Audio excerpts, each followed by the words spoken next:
Malgré la suspension du meeting qu'ils avaient prévu de tenir il y a quelques jours pour dénoncer des restrictions de liberté, ces membres de syndicats et d'organisations de la société civile ont été surpris de constater qu'ils faisaient l'objet de réquisitions pour aller au front, réquisitions qu'ils jugent punitives et ciblées.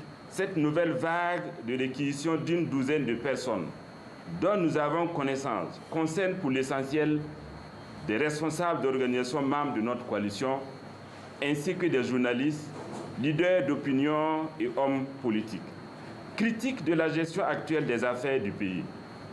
De par leur nom et de par l'identité des personnes concernées, ces réquisitions achèvent de convaincre les plus sceptiques sur les motivations réelles de leurs initiateurs.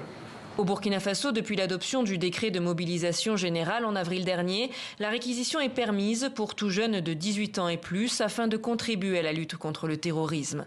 Zina Barasmané du Balai citoyen fait partie de ces personnes réquisitionnées. Des réquisitions qui courent donc à partir du 7 novembre 2023 jusqu'au 6 février 2024 avec conditionnement dans le centre-nord et déploiement à l'ouest du pays.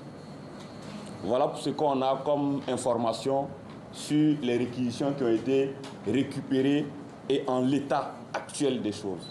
La coalition exige désormais l'annulation pure et simple des réquisitions et en appelle au pouvoir. Notre coalition d'organisations syndicales et de la société civile tient le capitaine Ibrahim Traoré et son MPSR 2 pour responsables de toute atteinte à l'intégrité physique et morale de nos camarades et de tous les citoyens victimes de ces pratiques répressives ainsi que de toute dégradation de la situation.